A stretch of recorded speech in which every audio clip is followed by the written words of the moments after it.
In this video, I will be showing you how to generate images with Perplexity.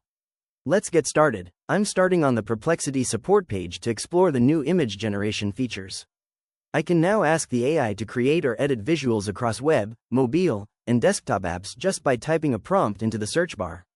Scrolling down, I see a great example of a style change in action.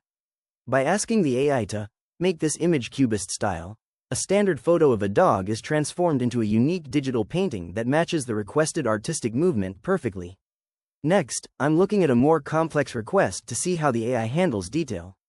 Here, a specific prompt for a futuristic electric vehicle was entered, specifying a sleek design with a nostalgic feel and a custom hood ornament.